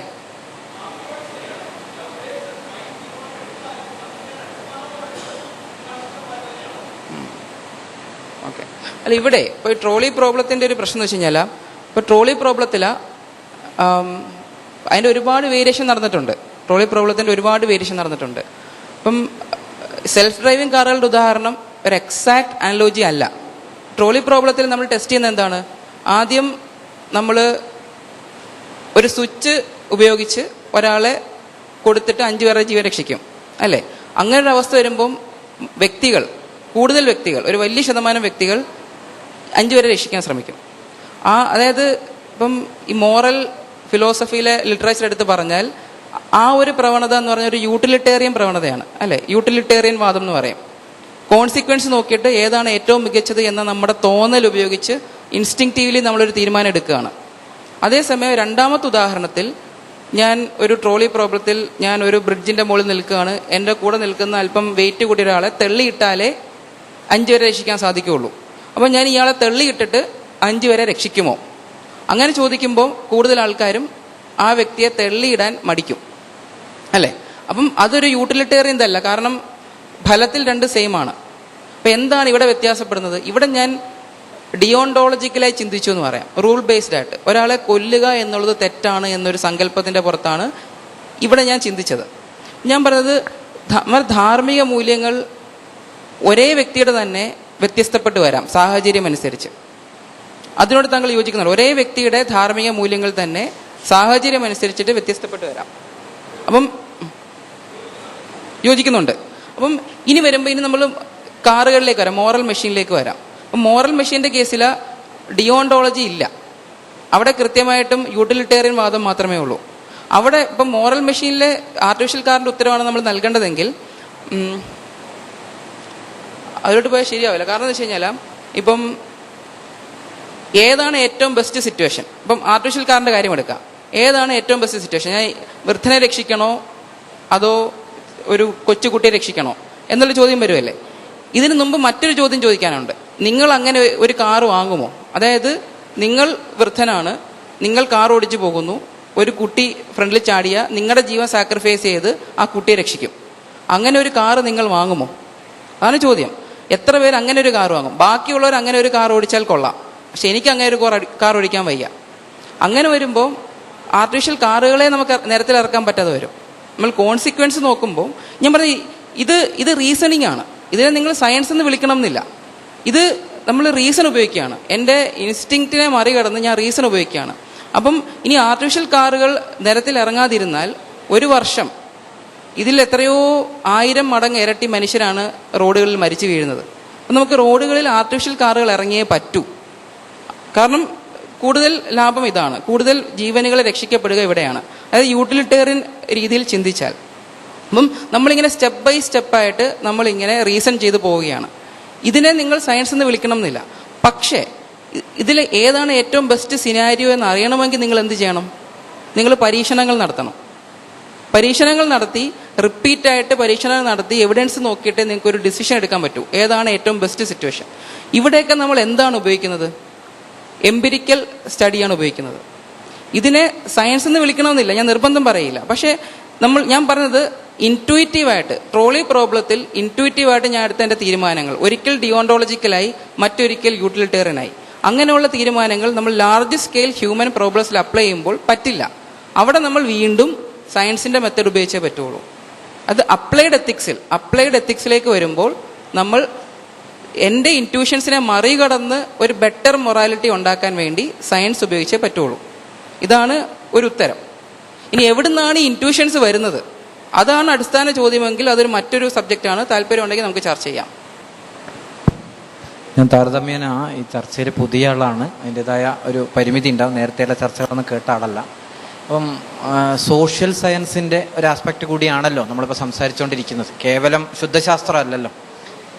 അപ്പം അതിലൊരു ഇത് നമ്മുടെ മൊറാലിറ്റി എന്ന് പറയുന്നതിനെ ഒരു ഒറ്റ ലോകത്താകെ മൊറാലിറ്റി എന്ന് പറയുന്നത് ഒറ്റ കൺസെപ്റ്റായിട്ട് നമുക്ക് സമീപിക്കാൻ കഴിയില്ല എന്ന് അനുവിൻ്റെ വാക്കുകളിൽ നിന്ന് തന്നെ മനസ്സിലാക്കാൻ കഴിയുന്നു. അങ്ങനെ വരുമ്പോൾ നമ്മൾ അവസാനം പറഞ്ഞ അല്ലെങ്കിൽ രണ്ടാമത് പറഞ്ഞ ഉൾപ്പെടെ എങ്ങനെയാണ് നിലനിൽക്കുക എന്നുള്ളൊരു പ്രതിസന്ധി അവിടെ ഉടലെടുക്കും.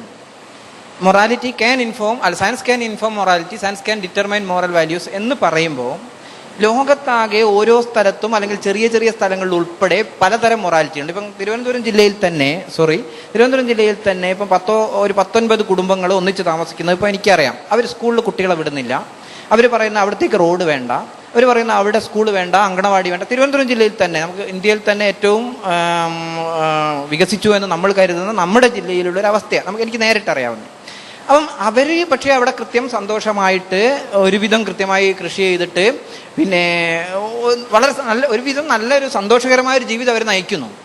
എന്തിനാണ് സയൻസ് അവരടുത്തേക്ക് പോയിട്ട് നിങ്ങൾ ഞങ്ങളുടെ മൊറാലിറ്റി അഥവാ നിങ്ങളുടെ മൊറാലിറ്റി ഞങ്ങൾ ഡിറ്റർമിൻ, നേരത്തെ അവിടെ ചോദിച്ചൊരു ചോദ്യമുണ്ട്, അങ്ങനെ ഡിറ്റർമിൻ ചെയ്യേണ്ടതുണ്ടോ? അവർ സന്തോഷമായി ജീവിക്കുന്നുണ്ടെങ്കിൽ, അവർ ഗുണകരമായി ജീവിക്കുന്നുണ്ടെങ്കിൽ, അവിടുത്തെ സ്ത്രീകൾക്കും കുട്ടികൾക്കും നമ്മളെക്കാൾ ഗുണകരമായി ജീവിക്കാൻ കഴിയുന്നുണ്ടെങ്കിൽ, അവിടെ എല്ലാവർക്കും വികലാംഗർക്ക് ഉൾപ്പെടെ അങ്ങനെ ജീവിക്കാൻ കഴിയുന്നുണ്ടെങ്കിൽ, എന്തിനാണ് ഒരു മൊറാലിറ്റി എന്ന് പറഞ്ഞിട്ട് നമ്മൾ അവരുടെ അടുത്തേക്ക് ഡിറ്റർമിൻ ചെയ്യാൻ പോകുന്നത്?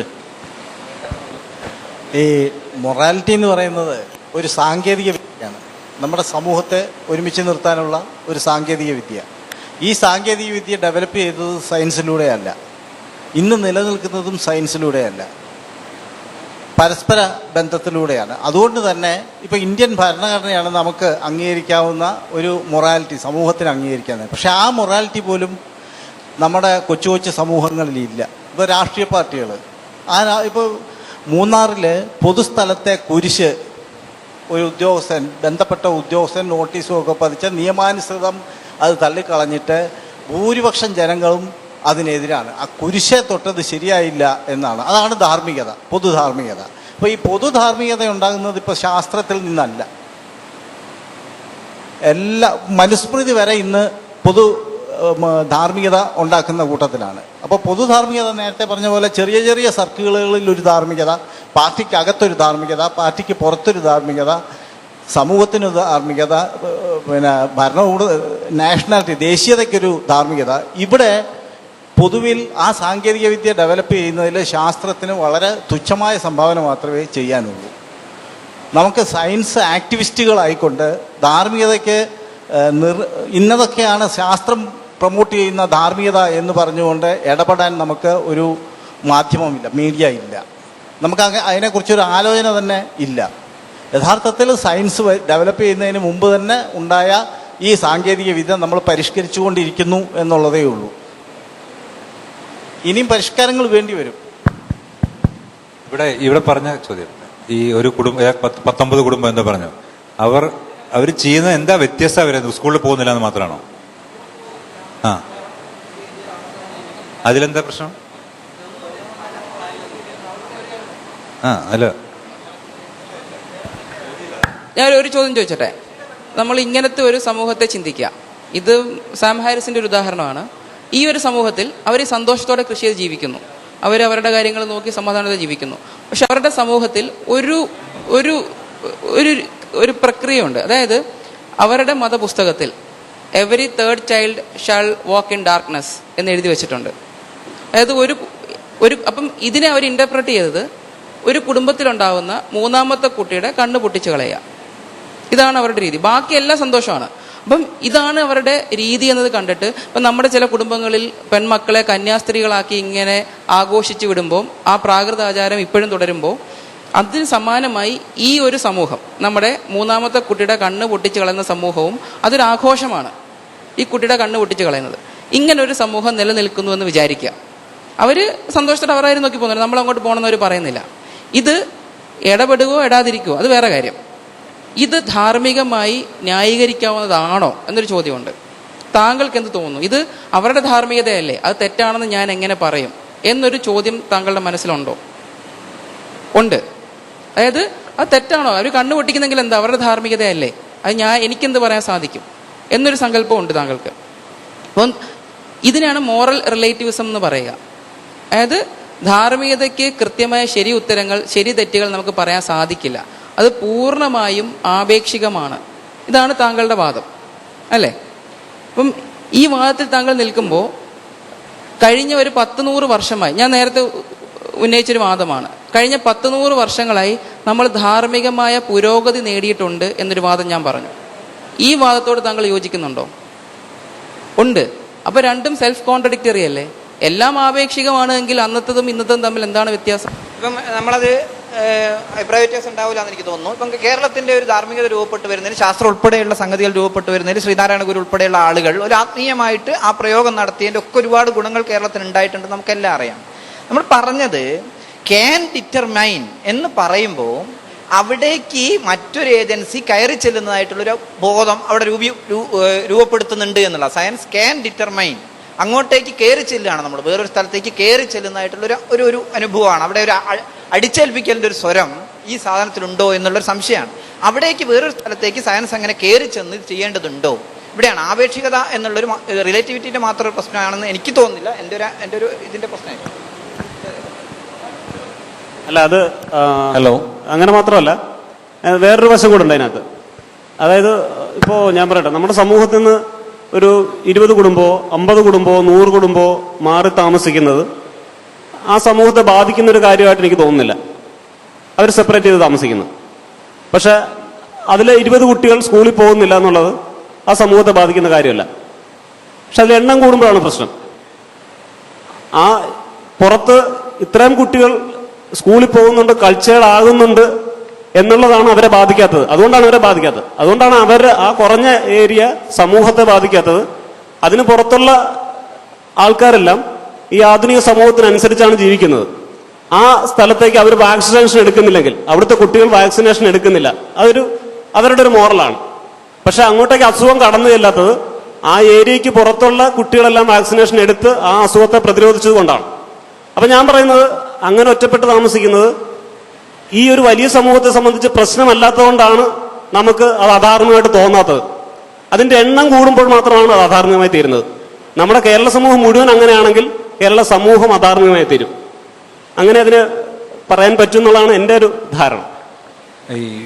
ഹലോ, ഇദ്ദേഹം പറഞ്ഞതിൽ വേറൊരു വിഷയം എനിക്ക് തോന്നിയത്, ഇതല്ല എല്ലാവരും പറയുന്നതിലൊരു വിഷയം. ഇപ്പൊ പുള്ളി പറഞ്ഞ സയൻസ് ആ ഒരു മേഖലയിലേക്ക് കടന്നു ചെല്ലുന്നത്, ഇതൊന്നുമല്ല സത്യം. നമ്മൾ കാണുന്നത് ഇതുവരെ അല്ലെങ്കിൽ കാലങ്ങളായി മതങ്ങൾ നിശ്ചയിച്ചു പോന്നിരുന്ന ഒരു മേഖലയാണ്. മതം ഒരു ടൂളായിട്ട് ഉപയോഗിച്ചിട്ട് നമ്മൾ മൂല്യങ്ങളെ നിർവചിക്കുകയാണ്. അനൂപ് പേരെനിക്ക് ഓർമ്മയില്ല, നിങ്ങൾ ആദ്യം കൃത്യമായി പറഞ്ഞതുമാതിരി ഈ മൂല്യങ്ങൾ, ധാർമ്മികത എന്നൊക്കെ പറയുന്നത് സത്യം പറഞ്ഞാൽ നമ്മുടെ പരിണാമപരമായ ഒരു ഉൽപ്പന്നമാണ്. അതിനപ്പുറത്തേക്ക് ഇതിനകത്ത് വേറെ കാര്യങ്ങളൊന്നും തന്നെയില്ല. സത്യം പറഞ്ഞാൽ നമ്മൾ പരോപകാരം എന്ന് പറയുന്നതിന് പോലും പരിണാമപരമായ ചില ബേസിക്സ് ഉണ്ട്. അപ്പം സത്യം പറഞ്ഞാൽ ഈ നിങ്ങൾ നേരത്തെ പറഞ്ഞ ബോധമുള്ള ജീവിയുടെ വെൽബീയിങ്ങിന് ഉപകാരപ്പെടുന്നത് എന്താണോ അതാണ് സത്യത്തിൽ മൂല്യം അല്ലെങ്കിൽ ധാർമ്മികത എന്ന് പറയുന്നത്. അതിന് ഒരു കാലത്ത് ഉപയോഗിച്ചിരുന്ന ടൂളുകളായിരുന്നു മതം. നമ്മളിപ്പോഴും പലപ്പോഴും ശാസ്ത്രം അങ്ങോട്ട് പോകേണ്ടത് ആ ടൂള് തന്നെ ഉപയോഗിച്ച് ഇപ്പോഴും ആ മാനദണ്ഡങ്ങൾ നിശ്ചയിക്കണമെന്ന് പറയുന്നത് കൊണ്ടാണ്. സത്യം പറഞ്ഞാൽ അത് കാലഹരണപ്പെട്ടു. ഇനി പുതിയ കാലത്ത് സയൻസിന് മാത്രമേ നിങ്ങൾ ഈ പറയുന്ന മൂല്യബോധത്തെ ശരിയായി നിർവചിക്കാൻ പറ്റുള്ളൂ. കാരണം ആദ്യം പറഞ്ഞ മാതിരി നിലവിലുള്ള സാഹചര്യം കൃത്യമായി മനസ്സിലാക്കണമെങ്കിൽ ഈ മതങ്ങളെ കൊണ്ട് കഴിയില്ല. അതിന് സയൻസേ പറ്റുള്ളൂ. അപ്പോൾ സയൻസിൻ്റെ ടൂൾ ഉപയോഗിച്ചുകൊണ്ട് മാത്രമേ അതാണ് അങ്ങനെ മാത്രമേ നമുക്കിനി പുതിയ മൂല്യത്തെയും ധാർമ്മികതയെയും നിശ്ചയിക്കാൻ പറ്റുള്ളൂ. അതിൽ നമ്മളൊരു ക്ഷമാപണം വെക്കേണ്ട കാര്യമില്ല. നമ്മൾ അങ്ങോട്ട് കടന്നു ചെല്ലണം. സത്യം പറഞ്ഞാൽ ഇപ്പം ഇവിടെ നടക്കുന്ന എല്ലാ തരത്തിലുള്ള ഇപ്പം ഈ ഗോത്രവർഗ്ഗങ്ങൾ തമ്മിലുള്ള പ്രശ്നം, ഇപ്പം ഈ പറഞ്ഞ 19 ആളുകൾ മാറി നിൽക്കുന്ന പ്രശ്നം, യൂണിഫോം ആയിട്ടുള്ള കുടുംബങ്ങൾ യൂണിഫോം ആയിട്ടുള്ള ഒരു സെറ്റ് ഇല്ലാത്തത് കൊണ്ടാണ്. അതുണ്ടാക്കാൻ സയൻസിന് മാത്രമേ കഴിയുള്ളൂ. ആദ്യം ഇപ്പോൾ റിലീജിയസ് ആയ പല ആളുകളും വളരെ എഡ്യൂക്കേറ്റഡ് ആണ്. അവർ മിക്കവാറും പലരും എൻജിനീയേഴ്സൊക്കെയാണ്. അവർ എഡ്യൂക്കേഷണലി നോക്കിയാൽ എൻജിനീയേഴ്സ് ആണെങ്കിൽ കൂടെ പലരും സിറിയയിലും ഒക്കെ പോയി IS-ലൊക്കെ ചേരുന്ന ആൾക്കാരൊക്കെ ഉണ്ട്. അപ്പോൾ ഇതിന്റെ ബേസിസിൽ എങ്ങനെയാണ് എക്സ്പ്ലെയിൻ ചെയ്യാൻ കഴിയുന്നത്? വേൾഡ് ട്രേഡ് സെന്റർ അറ്റാക്ക് നടന്നപ്പോൾ അതിൽ പ്ലെയിൻ ഓടിച്ചിരുന്ന മിക്ക ആൾക്കാരും ഭയങ്കര ഹൈലി എഡ്യൂക്കേറ്റഡ് ആയിരുന്നു, അല്ലേ? അപ്പം എന്തുകൊണ്ടാണ് അവർക്ക് ഇത്രയും വിദ്യാഭ്യാസം ഉണ്ടായിട്ടും ഇങ്ങനെ ചെയ്യാൻ കഴിയുന്നത് എന്നതാണല്ലേ ചോദ്യം, അല്ലേ? അപ്പം അതിന് ഉത്തരം സിമ്പിളാണല്ലോ. കാരണം അവരുടെ മൂല്യവ്യവസ്ഥ, മതങ്ങളുടെ ധാർമ്മിക മൂല്യങ്ങൾ ഉരുത്തിരിയുന്ന രീതി എന്ന് പറഞ്ഞാൽ ടോപ്പ് ഡൗൺ ആണ്. അത് ധാർമ്മികതയെ നമ്മുടെ പുറത്ത് അടിച്ചേൽപ്പിക്കുകയാണ്. ധാർമ്മികത എന്നൊരു ഒരൊറ്റ മോണോലിത്തിക് എൻറ്റൈറ്റിയാണ്. നിങ്ങളതിൽ വിശ്വസിക്കുക. അതായത് ഞാനിപ്പോൾ സ്വയം ഒരു ഹിന്ദുവാണ് എന്ന് വിചാരിക്കുന്നു സങ്കല്പിക്കുക. ഞാൻ ഒരു സംഘിയായിട്ടിരിക്കുന്ന ഒരു മനുഷ്യനാണ്. ഇത്രയും കാലം സ്വസ്ഥമായി ബീഫൊക്കെ കഴിച്ച് നടന്നൊരു മനുഷ്യനാണ്. ഇന്നലെ ആയപ്പോഴത്തേക്ക് ഞാൻ അധികാര സ്ഥാനത്ത് കൽപ്പിച്ചിരുന്ന ആരോ പറഞ്ഞ് പശു ദൈവമാണ്, നിങ്ങൾ ബീഫ് കഴിക്കാൻ പാടില്ല. അതോടുകൂടി അടുത്ത ദിവസം മുതൽ വേറൊരാൾ ബീഫ് കഴിക്കുന്ന കാണുമ്പോൾ എനിക്കങ്ങ് രോഷം ഉരുത്തിരിഞ്ഞു വരുവാണ്, ഗോമാതാവിനെ കൊല്ലുന്നു എന്ന് പറഞ്ഞിട്ട്. അപ്പം ഇങ്ങനെ ഒരു ചേഞ്ച് ഒരു മനുഷ്യന് നടക്കാൻ സാധ്യമല്ലേ? നിങ്ങൾക്ക് തോന്നുന്നുണ്ടോ അങ്ങനെ? അതായത് നമ്മൾ മതത്തിനെ ഒരു അധികാര സ്ഥാനത്ത് വെക്കുമ്പോൾ ഞാൻ അതിന് വിധേയനാണ്, ഞാൻ മതം പറയുന്നത് അനുസരിക്കണം എന്ന രീതിയിൽ നടക്കുന്ന ഒരു മനുഷ്യൻ എത്ര വിദ്യാഭ്യാസം ഉണ്ട് എങ്കിലും അയാളുടെ ധാർമ്മിക മൂല്യങ്ങളെ മതം കൺട്രോൾ ചെയ്യുകയാണ്. അങ്ങനെയാണ് പൊതുവിൽ മതങ്ങളിൽ വിശ്വസിക്കുന്ന വ്യക്തികൾ മറ്റെന്ത് വിദ്യാഭ്യാസം ഉണ്ടായാലും ഒരു ശാസ്ത്ര അവബോധം അവർക്ക് വരാത്തത്. കാരണം മതത്തിന്റെ രീതിക്ക് പുറത്ത് ചിന്തിക്കണം എന്നുണ്ടെങ്കിൽ ഈ ഒരു അധികാരത്തിന്റെ പിടി കുറയണം. അത് മതങ്ങളിൽ സാധിക്കുന്നില്ല. അതേസമയം നമ്മൾ ഉന്നയിക്കുന്ന ഒരു സെക്യുലർ ധാർമ്മികതയാണ് എങ്കിൽ മുകളിൽ നിന്ന് താഴിലേക്കല്ല, താഴേന്ന് മുകളിലേക്കാണ് വരേണ്ടത്. നമ്മൾ സ്വന്തമായ ചില ഫൗണ്ടേഷൻസ് നിർമ്മിക്കുക, വെൽബീയിങ്, ക്ഷേമം, സന്തോഷം, അങ്ങനെയുള്ള അടിസ്ഥാന കുറെ മോറൽ ഫൗണ്ടേഷനുകളുടെ പുറത്ത് നിർമ്മിച്ചെടുക്കുന്ന ധാർമ്മികത താഴേന്ന് മുകളിലേക്കാണ്. അതിൻ്റെ നിയന്താവ് ഞാനാണ്. എൻ്റെ ധാർമ്മിക മൂല്യങ്ങൾ പൂർണ്ണമായും എൻ്റെ നിയന്ത്രണത്തിലാണ്. മതങ്ങളിൽ അങ്ങനെയല്ല, ഞാൻ അതിൻ്റെ ഒരു അടിമ മാത്രമാണ്. ഈ ഒരു വ്യത്യാസമാണ് ഒരു പക്ഷേ ഒരു വേൾഡ് ട്രേഡ് സെന്ററിലേക്ക് പ്ലെയിൻ ഇടിച്ച് കയറ്റാൻ ഒരു എഞ്ചിനീയറിംഗ് ബിരുദധാരിയെ പ്രേരിപ്പിക്കുന്നത്. ഇപ്പം പറഞ്ഞല്ലോ ഒരു സെക്കുലർ ധാർമ്മികത എന്ന് ഇപ്പം പറഞ്ഞല്ലോ, അതൊന്നുകൂടെ നന്നായി എക്സ്പ്ലെയിൻ ചെയ്യാൻ കഴിയുമോ? ഞാൻ ഉദ്ദേശിച്ച ഇത്രയുമേ ഉള്ളൂ. അതായത് നമ്മുടെ ധാർമ്മിക മൂല്യങ്ങൾ ഇവിടെ ഒരു പക്ഷേ ഇവിടെ ഇരിക്കുന്ന ഒട്ടുമിക്ക വ്യക്തികളും അവരുടെ അത്ര നിർബന്ധം ഇതുമായി ബന്ധപ്പെട്ടതാണോ ചോദ്യം? അല്ല, ഇതുമായി ബന്ധപ്പെട്ട ചോദ്യമാണെങ്കിൽ ചോദിച്ചോളൂ. അല്ല, ഈ മതം എന്ന് പറയുന്ന ഒരു വാക്ക് ഉപയോഗിക്കുമ്പോൾ ഒരു പ്രശ്നമുണ്ട്. അതായത് നമ്മളിപ്പോൾ കണ്ടുവരുന്ന മതങ്ങൾ മുഴുവൻ ഒരു ഇൻസ്റ്റിറ്റ്യൂഷണലൈസ്ഡ് മതങ്ങളാണ്. മതം എന്ന വാക്കിന് അഭിപ്രായം എന്നൊരു അർത്ഥം മാത്രമേ ഉള്ളൂ, അതിന് ഇരുമ്പോലേക്കാക്കേണ്ട കാര്യമില്ല. മതം എന്ന വാക്കിനൊരു അഭിപ്രായം എന്നൊരു അർത്ഥമേ ഉള്ളൂ. ഓരോ കാലഘട്ടത്തിലും ആ കാലഘട്ടത്തിനനുസരിച്ച് ആ കാലഘട്ടത്തിൽ ഉണ്ടായിരുന്ന കുറച്ച് ഹൈലി ഇന്റലക്ച്വലായ ആളുകൾ ധാർമ്മികതയെ നിർവചിച്ചു, അന്നത്തെ കാലഘട്ടത്തിനനുസരിച്ച് നിർവഹിച്ചു. അപ്പോൾ അതിൽ ഒരുപാട് പാകപ്പിഴകൾ ഉണ്ടാവാം. അത് തുടർച്ചയായി ഒരു വലിയ ജനവിഭാഗം തുടർച്ചയായ ചർച്ചകളിലൂടെ, നേരത്തെ പറഞ്ഞതുപോലെ സംവാദങ്ങളിലൂടെ ഉരുത്തിരിഞ്ഞ് കൊണ്ടുവരേണ്ട ഒരു സാധനമായിട്ടാണ് എനിക്ക് തോന്നിയിട്ടുള്ളത് ധാർമ്മികത എന്ന് പറയുന്നത്. മതം എന്ന വാക്കിനെ കേൾക്കുമ്പോൾ തന്നെ അത് ഒരു ഇൻസ്റ്റിറ്റ്യൂഷണലൈസ്ഡ് മതത്തിന്റെ, അതായത് ഏതോ കുറച്ച് മതത്തിന്റെ നിയന്ത്രിക്കുന്ന കുറെ ആളുകൾ, അവരാണ് മതത്തിലെ കാര്യങ്ങൾ തീരുമാനിക്കുന്നത്. അങ്ങനെ കുറെ ആളുകളുള്ള മതങ്ങളെ മാത്രം നമ്മൾ കണ്ടുപരിചയിച്ചുകൊണ്ടുള്ള പ്രശ്നമാണ്. അതായത് ഐൻസ്റ്റീൻ്റെ മതം എന്ന് പറഞ്ഞ് കേൾക്കപ്പെടുന്ന കോസ്മിക് റിലീജിയൻ എന്ന് പറയുന്ന ഒരു കോസ്മിക് റിലീജിയസ് ഫീലിംഗ്, ഒരു റിലീജിയസ് ഫീലിംഗ് എന്ന് പറയുന്ന സാധനത്തിന് ഞാൻ പറഞ്ഞു കേട്ടിട്ടുള്ളതാണ്. തലച്ചോറിന് 2 ഭാഗങ്ങളുണ്ട്. ഒരു സ്ഥലത്ത് റേഷണൽ ഇതും മറ്റത് ഇമോഷണൽ പാരഡൈമും ഒക്കെ ആയിട്ട് കേട്ടിട്ടുണ്ട്. അപ്പം നമുക്ക് 2 കാലിൽ നിൽക്കാൻ പറ്റുമ്പോൾ നമ്മൾ കഷ്ടപ്പെട്ട് ഈ ഒരു കാലിൽ ബാലൻസ് ചെയ്ത് നിൽക്കേണ്ട കാര്യമില്ല. നമുക്ക് ഇൻഫോം ചെയ്യാൻ പറ്റും. അതായത് ഒരാളുടെ ഹൈറ്റ് കിട്ടിയാൽ അയാളുടെ വെയിറ്റ് അത് ഇപ്പോൾ 6 അടി ഹൈറ്റുള്ള ഒരാൾക്ക് എന്ത് വെയിറ്റ് ഉണ്ടാവും എന്ന് ചോദിച്ചു കഴിഞ്ഞാൽ നമുക്ക് അതൊരു ഇൻഫർമേഷനാണ്. അയാൾക്ക് 6 അടിയാണ് ഹൈറ്റ് എന്ന് പറഞ്ഞാൽ നമുക്ക് ഏതാണ്ട് പറയാൻ പറ്റും. നിലവിലുള്ള തെളിവുകൾ, എംപിരിക്കൽ എവിഡൻസ് ഒക്കെ വെച്ചിട്ട് നമുക്ക് വേണമെങ്കിൽ പറയാൻ പറ്റും ഇന്ന വെയിറ്റിന് ഇടയിലാണ്. പക്ഷെ അത് സ്കെയിൽ വേറെയാണ്. ഒരു 8 അടി നീളമുള്ള സ്കെയിൽ വെച്ചിട്ട് ഒരാളുടെ വെയിറ്റ് തന്നെ നോക്കണം എന്ന് പറഞ്ഞാൽ അത് വാശി പിടിക്കലാണ്. അത് നേരത്തെ സുകേഷ് പറഞ്ഞ പോലെ ധാർമ്മികത നമുക്ക് ഓൾറെഡി നമുക്ക് അങ്ങനെ ഒരു മെന്റൽ കപ്പാസിറ്റി ഉണ്ട്, വാല്യൂ സിസ്റ്റം ഉണ്ട്.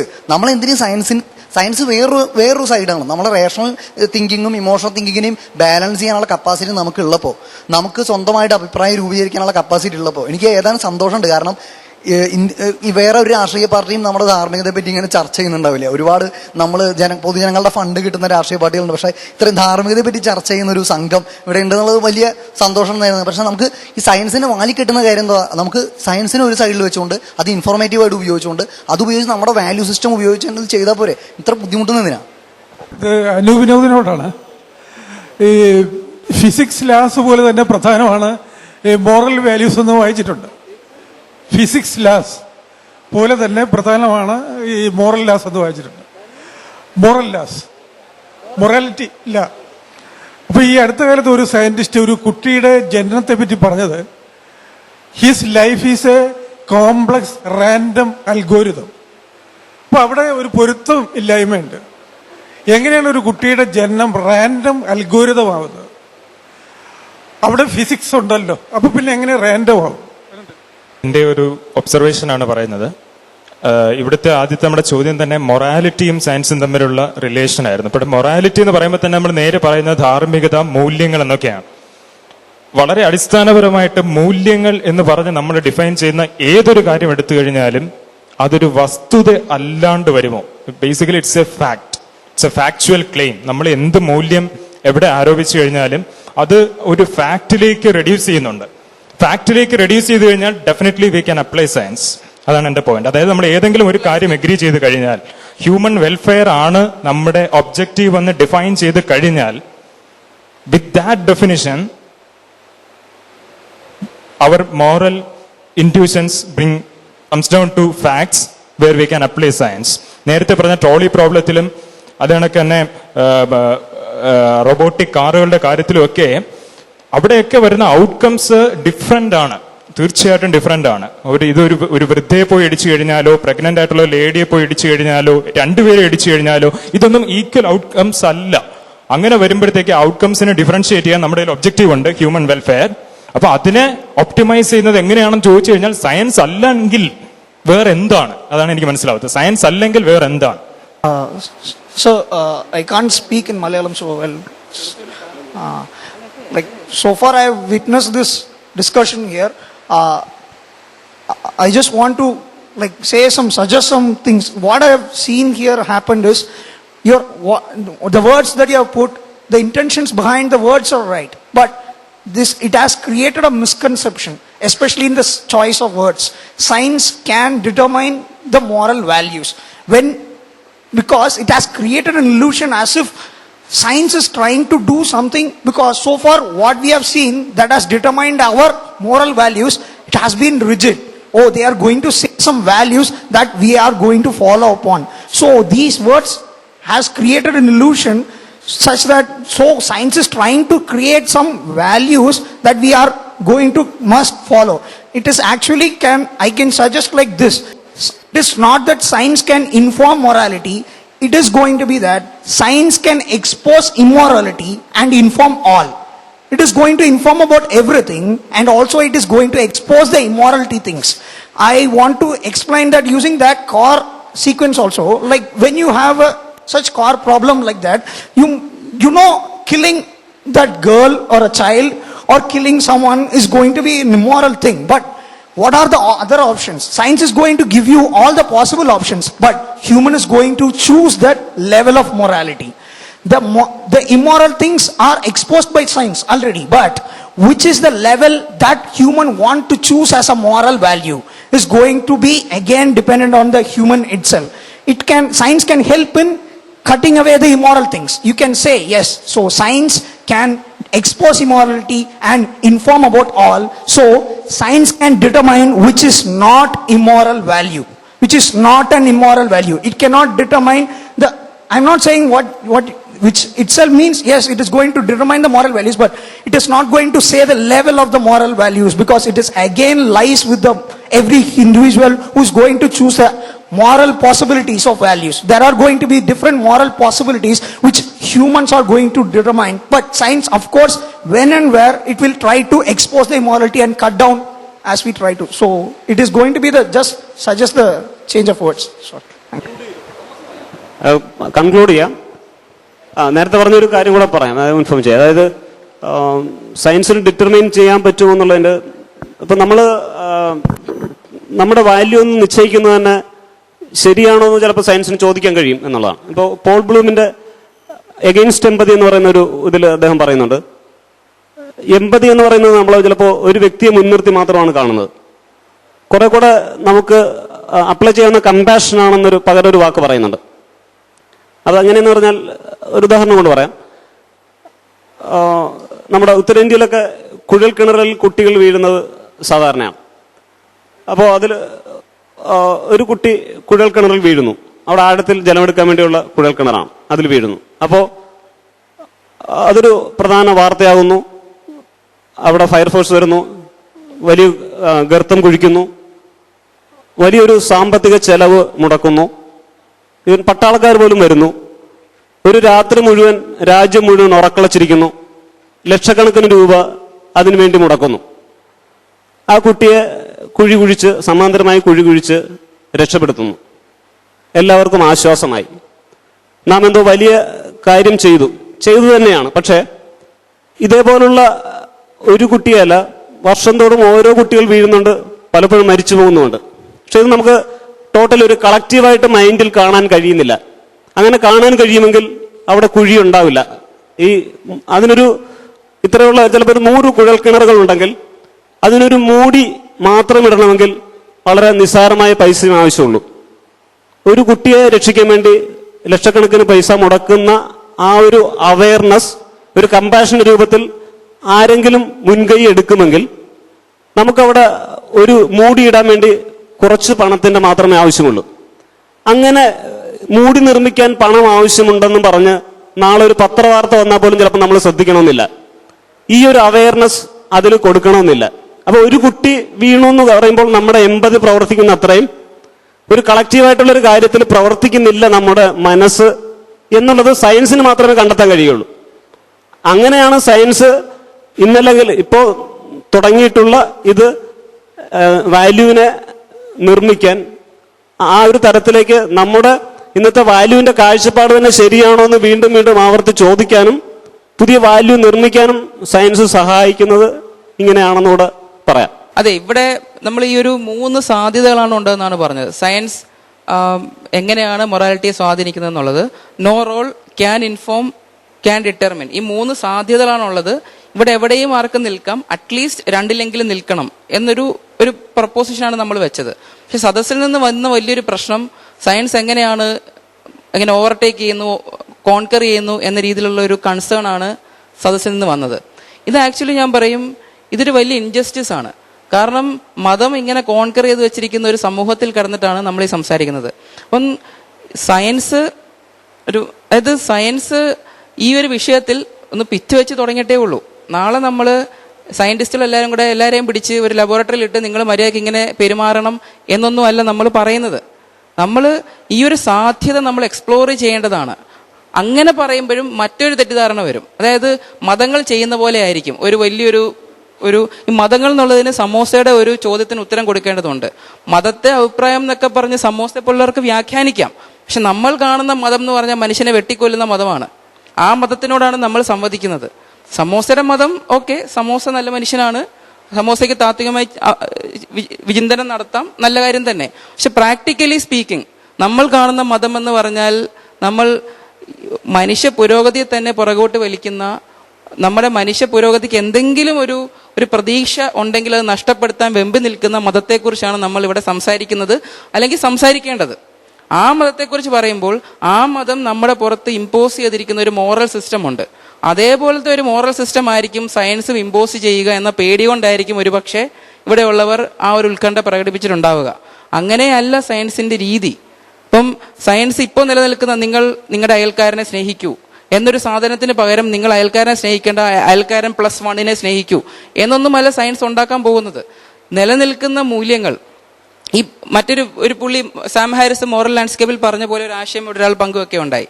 നമ്മൾ മൊറാലിറ്റിയെ, അത് വെൽബീയിങ് ഓഫ് കോൺഷ്യസ് ക്രീച്ചേഴ്സ് എന്നൊരു അടിസ്ഥാന ഒരു മൂല്യത്തിൽ ഊന്നിയിട്ടാണ് നമ്മൾ സംസാരിക്കുന്നത് എങ്കിൽ നമ്മുടെ നിലനിൽക്കുന്ന മൂല്യങ്ങളെ നമുക്ക് പരിഷ്കരിക്കാം. അത്രയും മാത്രമേ സയൻസ് ക്യാൻ ഡിറ്റർമിൻ മോറൽ വാല്യൂസിൽ പറയുകയുള്ളൂ. അപ്പം അതിനെ നമുക്ക് ബ്രേക്ക് ഡൗൺ ചെയ്യുമ്പോൾ വളരെ നിസ്സാരമായ ചില മാറ്റങ്ങൾ നമ്മുടെ ജീവിതത്തിൽ, ഞാൻ അയൽക്കാരനെ കാണുമ്പോൾ അയാളുടെ നിറം നോക്കുന്നു, അയാളുടെ ലിംഗം നോക്കുന്നു, ഇങ്ങനെയുള്ള നോട്ടങ്ങൾ അനാവശ്യമാണ് എന്ന് മനസ്സിലാക്കാൻ എന്നെ മറ്റാരേക്കാളും സയൻസിന് സഹായിക്കാൻ സാധിക്കും. ഇങ്ങനെയുള്ള ചെറിയ ചെറിയ മാറ്റങ്ങളെക്കുറിച്ചാണ് നമ്മൾ സംസാരിക്കുന്നത്. അല്ലാതെ എല്ലാവരെയും പിടിച്ച് ലാബിലിട്ട് ലാബ് റാറ്റ്സ് ആക്കുക എന്ന രീതിയിലല്ല. അത് മതത്തിന്റെ രീതിയാണ്, സയൻസിന്റെ രീതിയല്ല.